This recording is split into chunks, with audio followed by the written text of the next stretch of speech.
Hey, thanks for coming back to another episode of the Profit Minded Business Podcast. Today we're joined by two co-hosts and a wonderful guest. We come here because we want to, learn about small business owners, the journey. We want to learn about, profit strategies. But bottom line is we want normal people to be able to learn from one another when they run a business. I mean, a lot of times you hear about the technology business that sells for millions and, these wonderful stories, and we all get really excited. But at the end of the day, we go back to our auto repair shop, our consulting business, or our, drone application. We go back to our roofing business, and we're just normal people, doing normal things, and we don't have a technology business that's going to explode. Anyway, the point being is that we know business owners suffer silently. So today we're joined by Donna Chunglo of Escex Storm Restoration, and it's more or less it's more than just roofing. We do more than just roofing. Yeah. We always say we can build your house back from the ground up. The tree hits it. So Nice. That's kind of a nice thing to know. We're also joined by Lynn Spencer of Killingsworth Spencer LLC CPA Group, and of course, our buddy and our production guy here, Jacob Andrews of Drones iVue and iVue Media. Donna, you're not the business owner, but let me just say, from what I understand, is that you pretty much run the business. I help run the business. Nick and Adam run the business. We have a nice gentleman named John. He's our general manager, and I'm the behind-the-scenes director of operations. Okay. So that person behind the scenes who kind of knows what's going on in everybody's life and helps facilitate it and make it run smoothly. Nice. So without you, things wouldn't quite run the way they should. No, Nick always says I'm the marrow of the bone. So I'll take that. I think it's a team effort. If we didn't, everybody brings something special to the group. Yeah. And it's just amazing to watch when the whole thing works together. We are not your typical roofing company. Yeah. I always say that there's two things that make us special. The first is that 95% of our roofs are all referrals. We don't do any advertising. You won't hear us on the radio. You won't see us on TV. All our roofs come from people who have trusted us and continue to trust us. And the second is when we take on a project, we stay with it till the people are happy. You get that big business with the little concierge. We're going to stay with it, and we are going to make sure your dog is happy, your pool is covered, everything's happy. Great. So Great. that's kind of cool. Well, yeah. So tell us, how did you end up with Essex? Oh, this is a fun story. I was working as a PA in a school, and my daughter turned 18 and was in her senior year, my youngest, and she said, "Mom, I'm done. You need to go find something else to entertain yourself." So I said, okay, and I went on Facebook, and East Cop Jobs, they advertised for an office manager. So I went on. I met Nick and Adam at a Starbucks, wonderful men. And we talked. We had a good time. And about an hour later, they said, "We'd like to offer you the job." And I said, "You never told me what your business was." And they said, "We're in roofing." I said, "Thank you very much. It's been a pleasure." Not my thing. Don't want to be associated with the roofing industry. And they said, "Look, you don't have to be back to school till August. Come work for us in the summer. If you like what you're doing and we like you, you can stay. And if not, you can go back to the school." Well, 5 years later, I'm there, and I've gone from being the office manager to the director of operations. Nice. And these two men have been absolutely wonderful. They slowly but surely have taught me all about the roofing industry. And last year, it was kind of fun. Or last week, we were in Texas at what they call the Wealth Builder, which is the 2% of all GAF roofers get invited to be part of this group. And our team has qualified for the second year. Go team. And so we went and we got to meet with thousands of other owners across the country. And what I realized is what we have is special and different, and it's because of the team that they've assembled. That's great. It is. It's pretty cool. Now, the roofing industry is not exactly a place where you find a lot of women working in the industry. There's none of us. Well, like when we were at Wealth Builder, I always laugh because the first opening night, there's a scattering of women.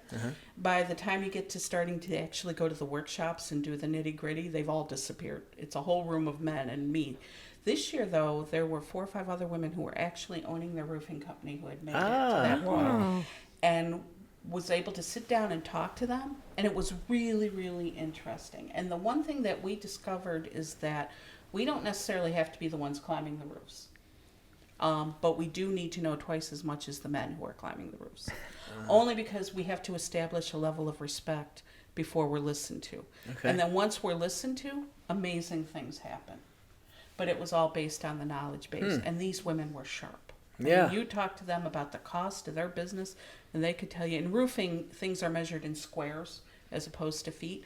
And they could tell you right down to the penny what it costs them to build in their area per square and why.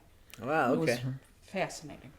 Well, speaking of numbers, so that's a pretty important piece of, building roofs. Are you pretty good with the numbers like that as well, or? I do my Cost? share. Yeah. It's a team effort. We all work with negotiating with the vendors, the owners and I.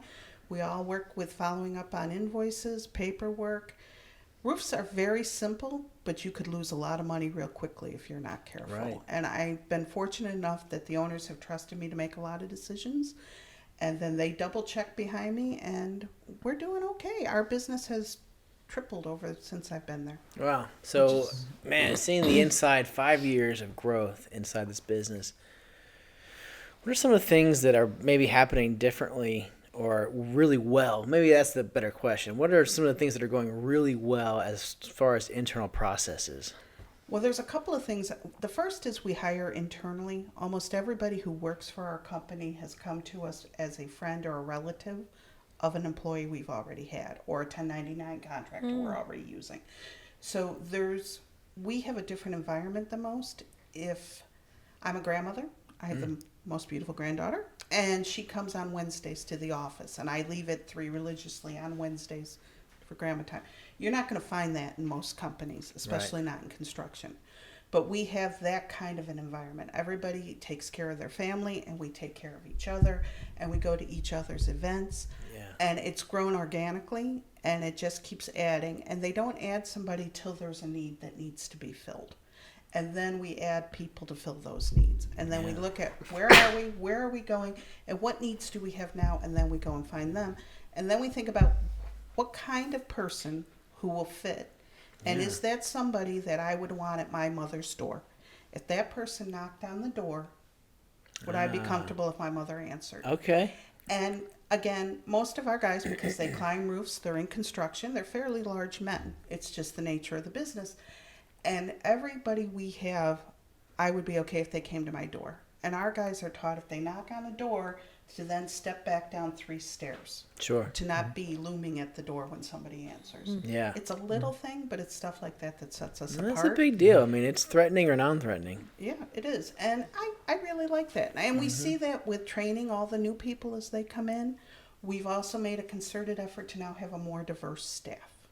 So we have a female climber now. What? Which is pretty exciting. We do. She climbs roofs.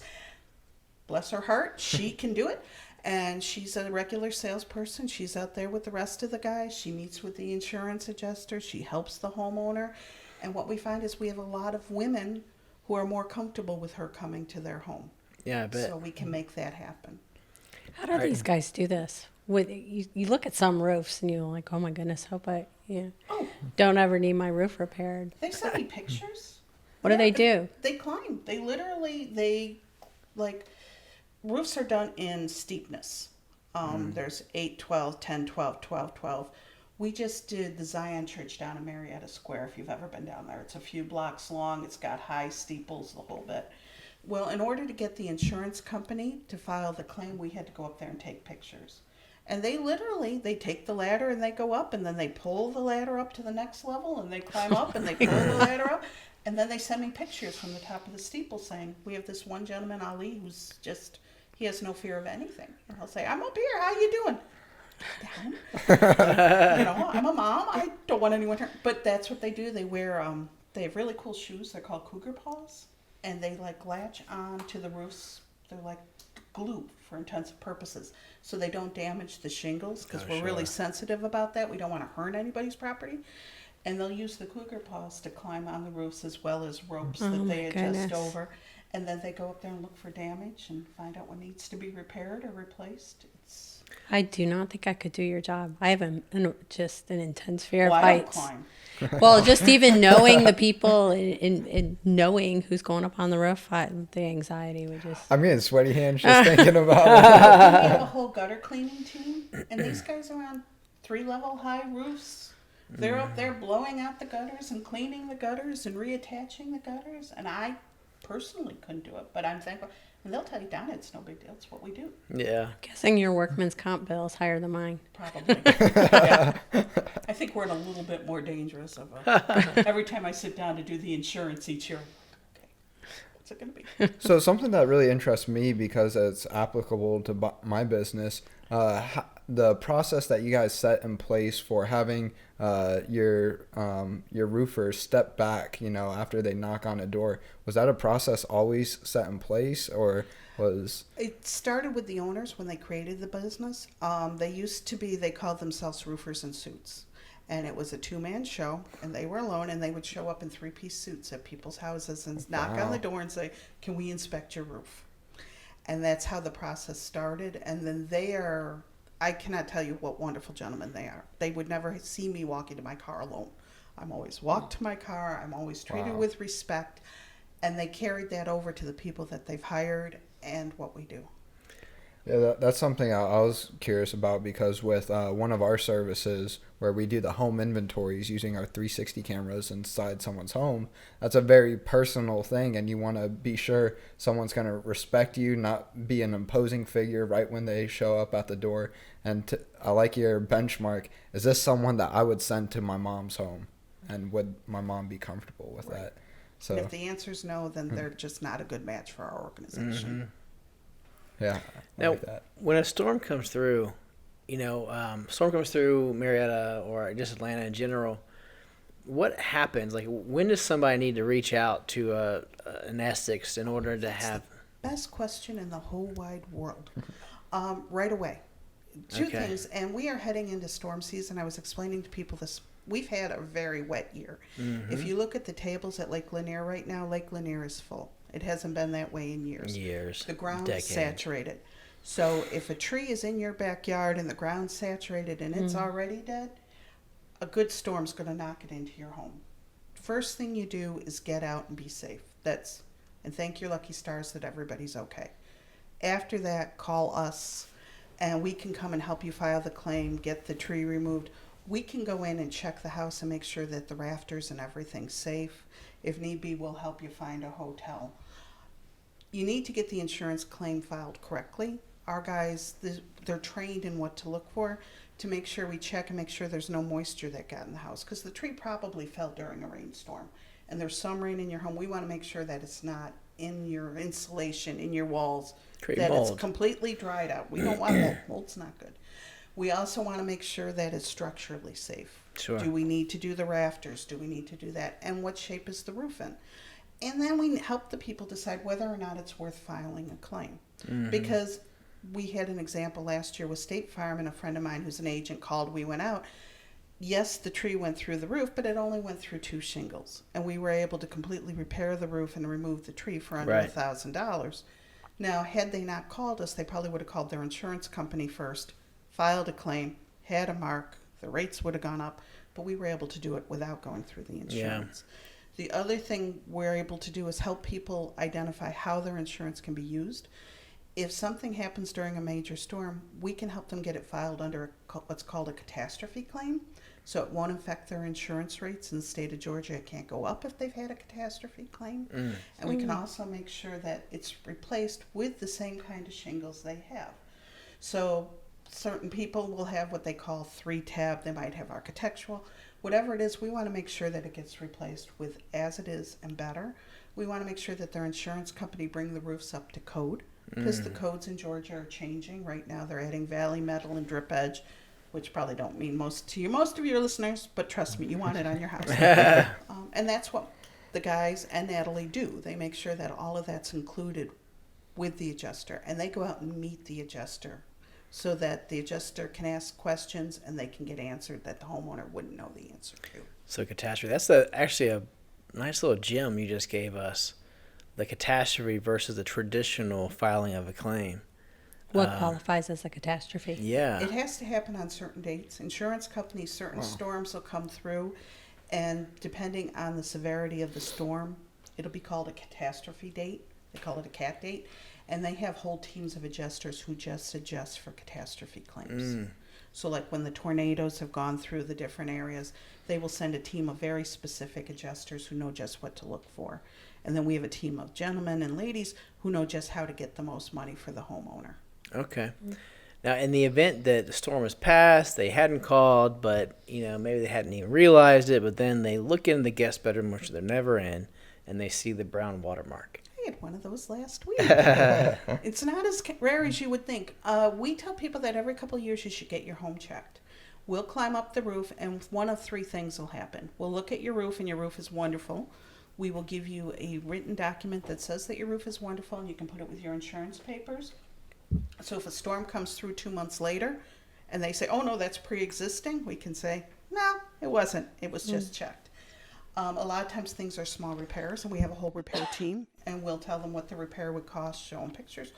Or if we go up and find hail and wind damage, and we can replace the whole roof through their homeowner's insurance, we walk them through that whole process. What happens is we go out, we inspect, we file the claim, we meet with the adjuster, and then we file all the paperwork for them. We fix the roof, and then we file all the paperwork so they get fully reimbursed. And they only pay us as the money from the insurance comes in, because insurance treats roofs as a depreciated value. They pay for part of it up front and part of it when the roof is done. We only charge our clients when the roof is finished. Is there anything, like, part of the industry that I've, just from what I understand about roofing, which is very limited, so please correct me, but there's a certain segment of roofers that come in and they kind of push to repair things that maybe don't need to be repaired, or they, find ways to find damage. Like, tell me about the roofing industry. Is there anything that you know about that, or is that just me being? I think in any kind of construction, you're going to have what they call a chuck in a truck. Okay. It's somebody who owns a truck, who runs around, puts a magnet on the side, and says, I'm an expert roofer. I'm an expert plumber. I'm an expert gardener. I always tell people, do your research. Make sure they have a website. Call the Better Business Bureau. Go on the manufacturer's website. Like for us, if you go on the GAF website and you put in Master Elite, there will be a series of roofers in the state of Georgia that qualify. So you know that those people. If somebody shows up at your door and they can't provide those three things, you might want to consider having somebody else. And you said it was a Master Elite? Master Elite is how GAF rates their top roofers. And GAF is a type of shingle that we use. They come and they inspect roofs that we do randomly. They'll call me and they'll say, I need 3 roofs you did last month. And then they will go out and physically inspect them, make sure they were put on correctly. And in return, if we have a roof that has a problem for whatever reason, and we identify it's the shingles, they'll come out and just replace it, not think twice about it. That's the advantage of the Master Elite program. So hence why referral marketing probably works for you guys. Oh, we love referral marketing. Okay. That's where we get almost all our business. So, Donna, that's actually how I met you. Can you talk a little bit about how that's helped you grow your business beyond just how the owners started out going door to door? Well, referral marketing is when you get together with groups of people who are from all different kinds of industries, and you all become salespeople for each other. And what happens at the table then is everybody refers their friends, their coworkers, people they work with, and you take care of them. And in return, you refer your friends and so on. So, for example, most people meet once or twice a week at a group, and the group might have an insurance person, a mortgage broker, a roofer, a plumber, a handyman, a Mary Kay person, a whole bunch of different people. And then somebody comes and wants to buy a new home. The real estate agent would then say, well, you're going to need insurance. Here's my insurance guy's card. You're going to want to have the roof inspected. Here's this card. Down the line, you're going to need a mortgage. Here's this card. And then they come to the meeting and they say, I gave customer A your card, and your card. And then the other people at the table say, that's great, because in return, I have given my customer this card and this card and this card. And because we're all beholden to everybody in the room and we so much don't want to let them down, we want to be successful. Right. We make sure that all of those people get Class A treatment. We treat all the people, but you really want to make sure, because you don't want to have egg on your face at any of these meetings. Right. And then that grows. So you go and put the roof. I have a friend of mine, Lori, I won't say her last name, but if she's listening, she'll know who she is. And she let us do her roof. We then went and did all of her neighbors' roofs. So her roof turned into 10 roofs. Yeah, wow. And then a number of those 10 roofs all referred their friends because they were happy. And that's kind of how referral marketing works. That's great. One of the things, because you've been in kind of a male-dominated industry, and just from our brief conversation, we talked a little bit about your history, being in other environments that were kind of male-dominated. So for men business owners that are running businesses that tend to be in that environment, can you share with them ways they can work on their culture? How can they treat their women employees better? There's this. I mean, you hear a lot about some of the transition in our culture as a nation going on right now, but it's so they're hearing that stuff. Maybe they're confused or would love some tips from you, being the woman in the office. How can they? Yeah, better improve the culture so they're Thanks. not having to I'm walk kind of on struggling eggshells. with how to nail this question, but knowing that you have an audience and a lot of these folks are going to be men that own businesses, what can they be doing differently? I think there's 3 steps that have to happen, and this is just Donna's version. There's no documentation. Okay, the first is the women that you hire have to be committed to 2 things. They, 1, have to be committed to doing the research and the education and being up to speed. Because I don't think it's fair for any woman to say, well, you should just be extra nice to me because I'm a woman. Those days are past. We have to be right as good as the men if we want to be expected to be respected. The second is we need to figure out what it is we can offer, and we need to make sure they know what to expect. Mm-hmm. So I'll give you a couple of quick examples. I'm in the roofing industry. I am almost 60 years old. I am not going to climb a roof. It's never going to happen. It's not a big secret. But 2 quarters ago, I was responsible for the sale of 20 roofs. So we said, Donna's skills are working with people and doing sales. Donna is not going to climb the roof. We're going to find a way to make that work, and we're all going to be successful. But you have to be open to that kind of thing. Mm-hmm. I worked for the Boy Scouts for 10 years. It was one of the most rewarding things, and this was almost 30 years ago. There were not a lot of women working for the Boy Scouts then. I never once presented an Eagle Award, and I'll tell you why. I felt there was plenty that the guys could do that I could do just as well. I could raise money as well as the next guy. I could recruit volunteers as well as the next guy. I could plan programs. I could plan a camporee you'd love to go to. I even planned a mock disaster once that involved over 3,000 people. But when it came to that Eagle Award, that young man earned it from the men in his life who taught him everything going up, and it was a man's place to deliver that. Now, there are other women who would disagree with me, but in my view, it was I knew what I could offer, and they knew what they could offer, and we made it work. I think that it's the same in other male industries, that you just need to figure out what the woman can offer, sure, and work with what they can do so that everybody wins. I mean, essentially everyone has their own unique ability to perform at their best within the roles that they're given. And I guess what you're saying is making sure that those roles are defined well enough to where everyone feels like they're really doing what they were meant to be doing for the organization they're doing it for. Exactly. And then they're recognized for what they contribute. I think that becomes the other problem is people tend to recognize the shiny toy, and they don't recognize the wheel that's making the shiny toy go. Do you feel like some of the cultural parts of what I heard about Escex is that they really sought to understand your strengths and then help design your role to really feature those strengths. Is that fair to say? That's an exact statement, and it's turned out well for all of us. I think, like I said, the company has almost tripled in the time I've been there, and it's not because of me. It's not because of any one person. We've just taken everybody's strengths and we've pulled them together. Did that happen through conversations? Was there like quarterly reviews that y'all discussed things? Like, how did that? I mean, I understand that Adam and that there was just a good group of guys here. That's part of it. Right, Part of it is that Donna just took on things. Okay. It was easier for me to just do it. I'll just do this. Next thing you know, I'll do this. I'll do that. And what happened was every time they allowed me to take those things on, I learned what was involved in making that happen. Okay. So, for example, I would not have even had a clue how to work with insurance companies and get them to give me more money for a roof.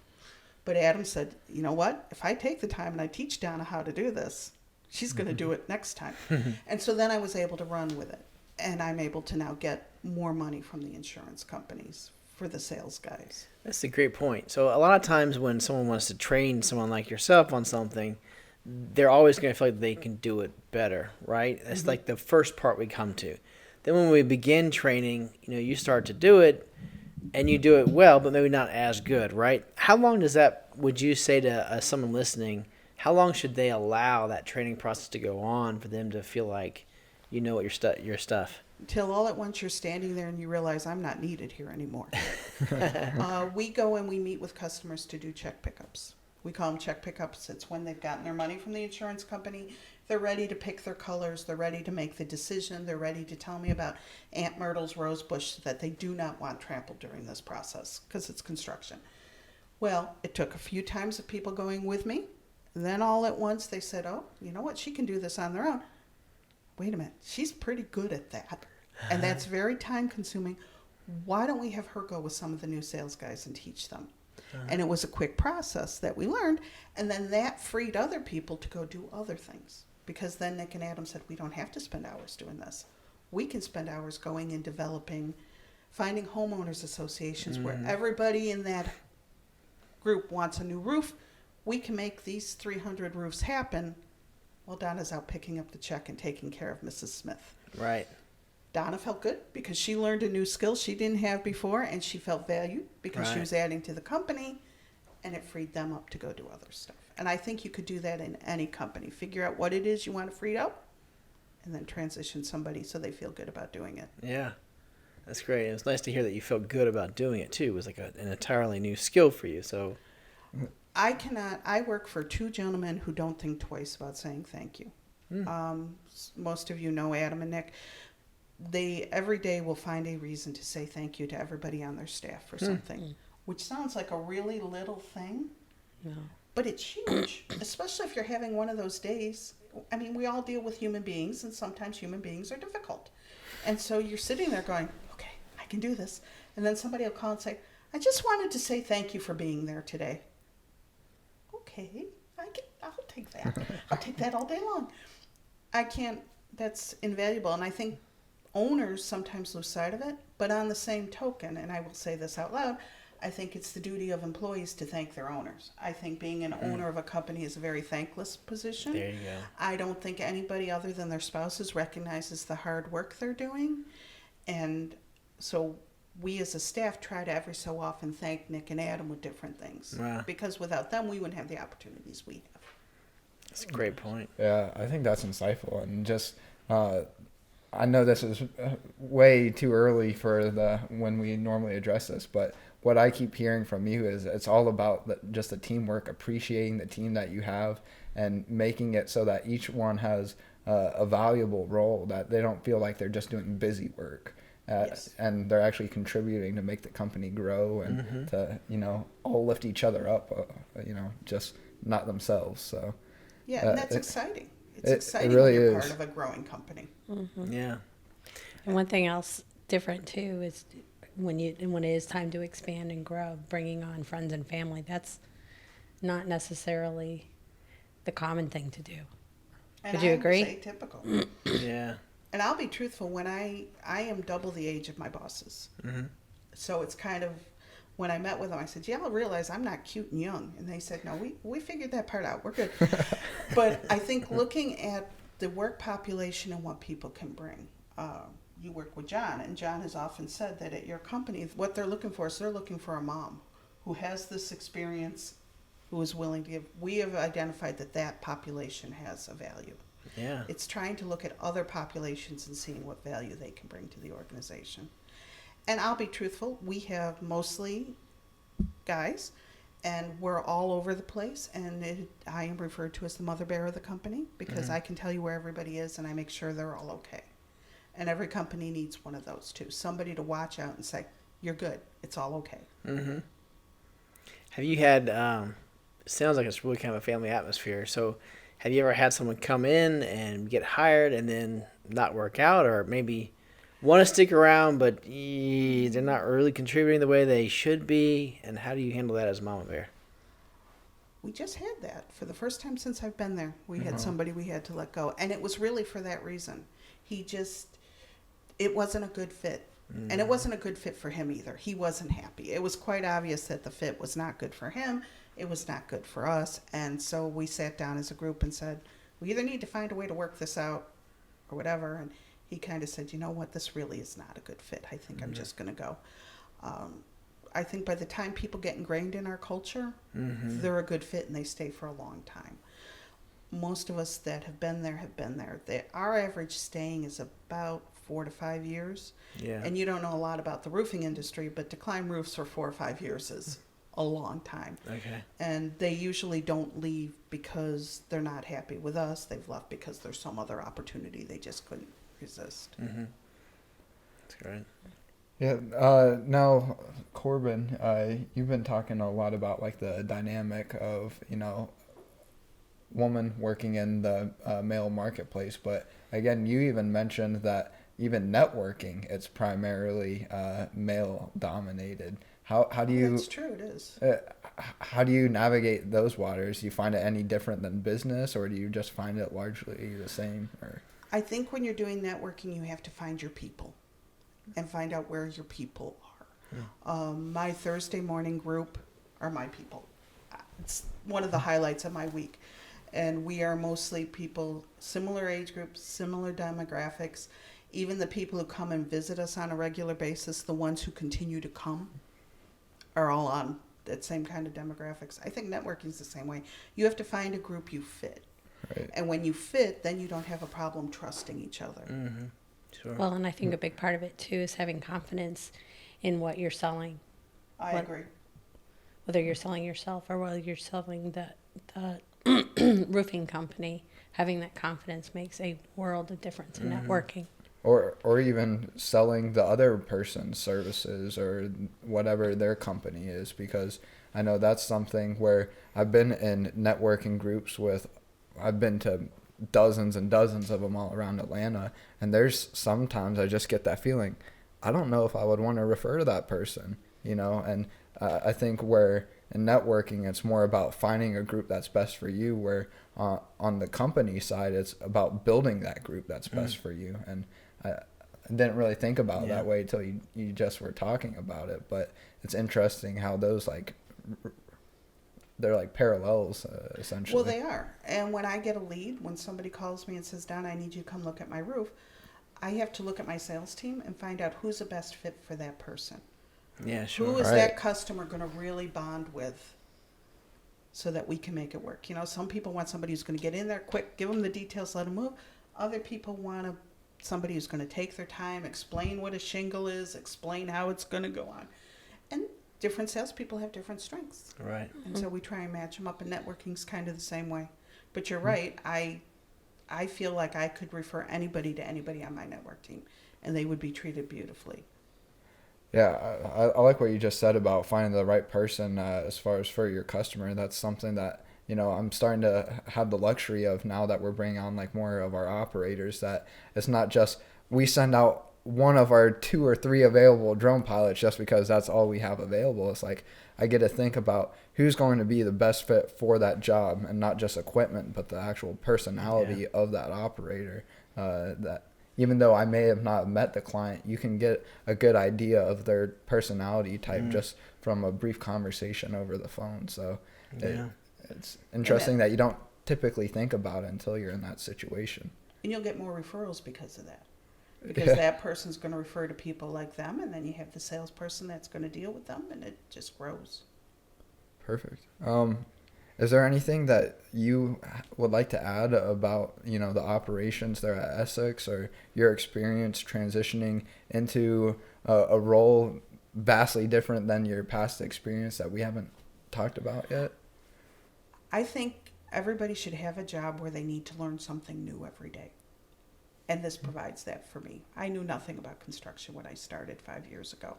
And I am by no means not an expert, but I feel that I could help you get a good roof if you needed one now. And I also know that when people call and need information on how to rebuild the interior, I'm not the person, but I have a production team that is.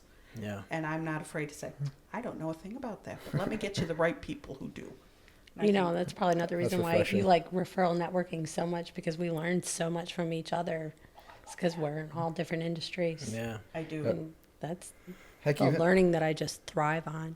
Even finding new opportunities, through networking, I had no idea I would be doing business in all these different industries for a wide variety of clients. And, I didn't think drones can be used in that way, or I didn't think that type of person would need a photographer or a video production or whatever the case may be. And it's interesting that you're not only just learning about what someone else does, but they also give you opportunities as well. And that's, Oh, absolutely.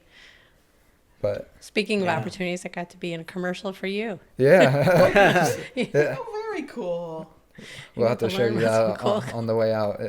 Still a little bit of a work in progress, but we're But yeah, just About finishing opportunities it and up. learning and enjoying life and meeting new people. And Yeah, Ellie's soon doing a major motion picture. I don't think go that far. In Georgia now. yeah, You can go to Marvel That's right. Studio and be the next superhero. Okay, next stop, SAG card. yeah, There you go. Pinewood Studios. But Corbin, we already kind of touched on the question that we like to ask our guests. I mean, but we normally, it's just nice to have someone here that is running the office for a thriving business. It's wonderful to hear your perspective, to understand not just the male-dominated world, but also just how to show appreciation for your employees. I mean, to hear some of the things you said were so insightful and just seem so natural that you're in a really good team, it sounds like. And hearing from you today, I think was really, really valuable. Is there anything else that you might share with another business owner about treating their employees a certain way that you haven't already said that, you'd want to leave behind today if you could?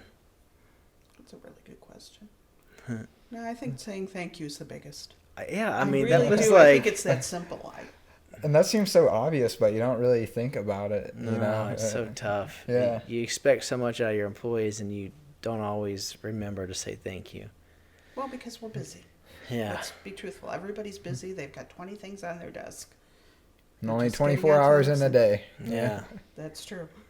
Well, thank you so much, Donna, Thank for you. being on the show. This was fun. Thank you. Yeah. Absolutely. Where can people go learn more about Escex, and if they have a problem with their roof or they know the storm's coming in and they want to reach out, where will they find you? Your best bet is our website, and it's Escex, and Escex is spelled a little weirdly.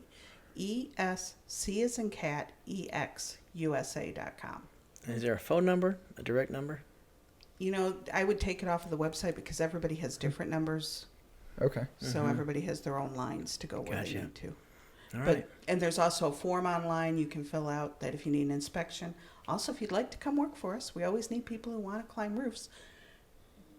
I know you're ready. Sign me up.